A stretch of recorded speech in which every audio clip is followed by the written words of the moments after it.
جو دیگر اقلیات ہیں ان کو پاکستان میں آزادی حاصل ہے، مگر ان کو اس لیے مذہبی آزادی حاصل ہے کیونکہ وہ اپنے اپنے مذہب سے سروکار رکھتی ہیں، اپنے مذہب کی آڑ میں اسلام کی حرمت پر حملہ نہیں کرتی،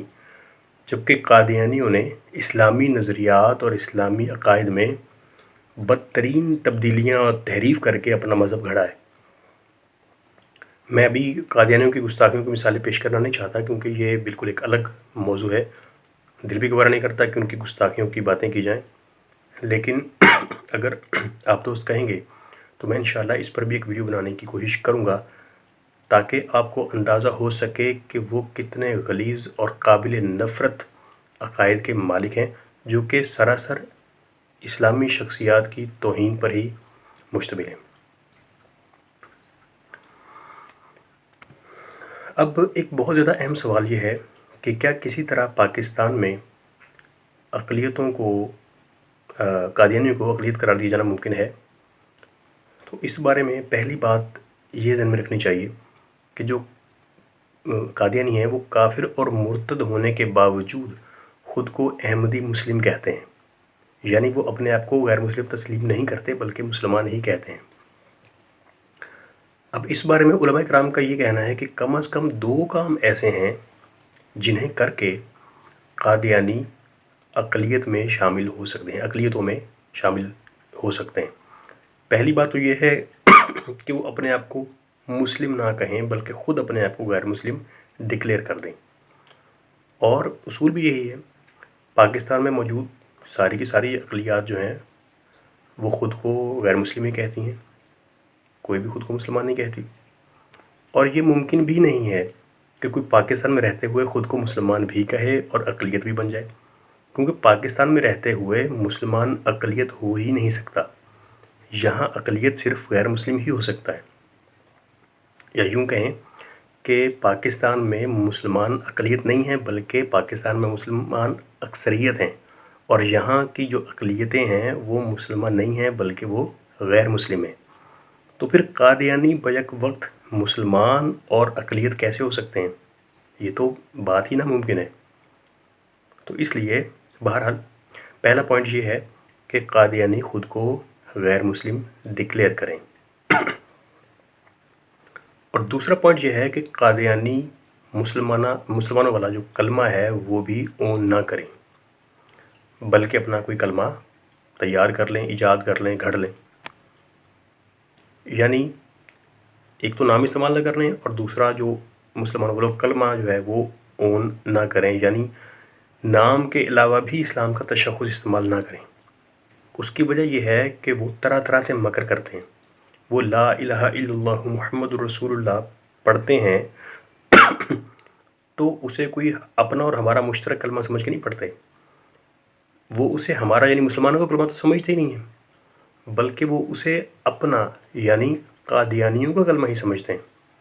کیونکہ وہ یہ کہتے ہیں کہ رسول اللہ صلی اللہ تعالیٰ علیہ وآلہ وسلم اپنے وصال کے بعد معاذ اللہ مرزا قادیانی کی صورت میں دوبارہ تشریف لے آئے، اور اس طرح لا الہ الا اللہ محمد رسول اللہ میں محمد رسول اللہ سے مراد معاذ اللہ مرزا قادیانی ہے۔ مرزا کی کتابوں میں اور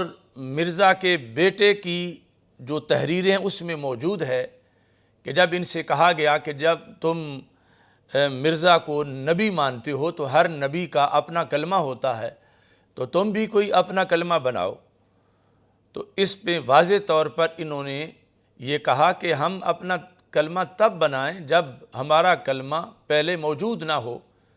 پوچھا گیا کون سا کلمہ؟ تو انہوں نے کہا لا الہ الا اللہ محمد الرسول اللہ صلی اللہ علیہ وسلم۔ انہوں نے کہا یہ ہمارا کلمہ ہے، استغفر اللہ۔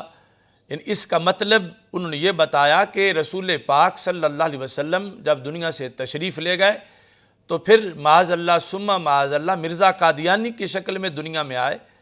اور اب جو محمد الرسول اللہ کہا جاتا ہے تو یہ حضرت محمد مصطفیٰ صلی اللہ علیہ وسلم جو اللہ کے رسول صلی اللہ علیہ وسلم ہیں، اس سے مراد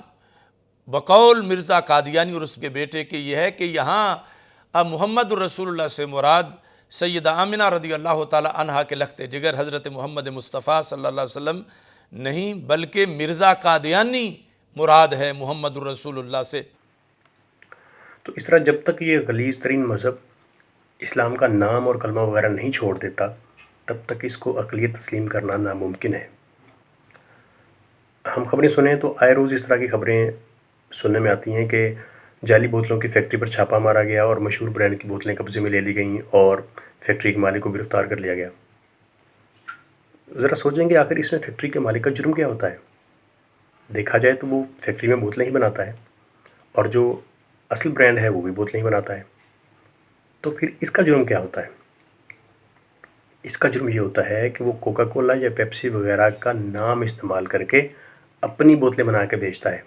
جو کہ اصل میں کوکا کولا یا پیپسی نہیں ہوتی۔ تو اگرچہ اس کے ڈرنک کی کوالٹی بہت اعلیٰ ہو مگر پھر بھی وہ جرم ہی کر رہا ہے، کیونکہ وہ اپنا تو فائدہ کر رہا ہے مگر جو اصل کمپنی ہے اس کو نقصان پہنچا رہا ہے۔ لیکن اگر وہی فیکٹری اپنا الگ برانڈ نیم منتخب کر لے تو پھر اسے اجازت حاصل ہو جائے گی کہ وہ اپنی الگ حیثیت سے بوتلیں بنا کے بیچے، لیکن نام بدلنے کے ساتھ اسے ایک اور شرط پر بھی عمل کرنا ہوگا، ایک اور شرط بھی پوری کرنی ہوگی، وہ یہ کہ بوتل کی جو شکل ہے، جو شیپ ہے، وہ بھی کوکا کولا کی جو بوتل ہے اس کی شیپ اور شکل سے الگ رکھنی پڑے گی، اس لیے کہ جو بوتلوں کی ڈیزائن ہیں، جو شکلیں ہیں وہ بھی ٹریڈ مارکڈ ہوتی ہیں، اس لیے بوتل کی جو شکل اور شیپ وغیرہ ہے اس کی نقل کرنا بھی قانونی طور پر جرم ہے۔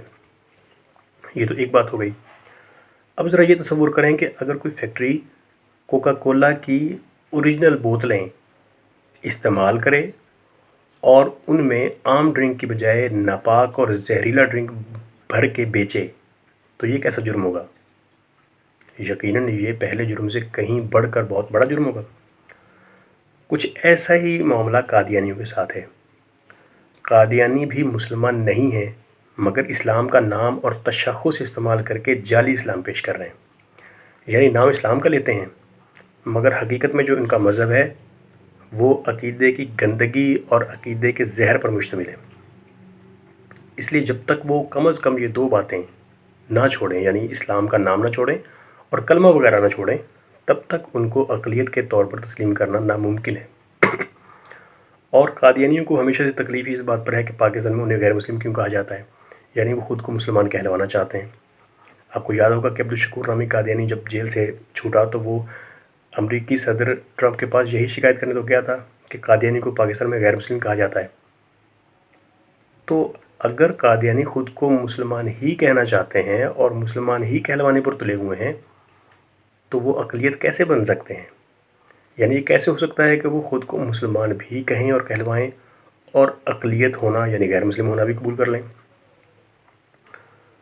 دوسری بات یہ ہے کہ بالفرض وہ خود کو غیر مسلم تسلیم کرنے پر آمادہ ہو جاتے ہیں تو کیا وہ کلمہ اور اذان وغیرہ کو ترک کرنے پر بھی آمادہ ہوں گے؟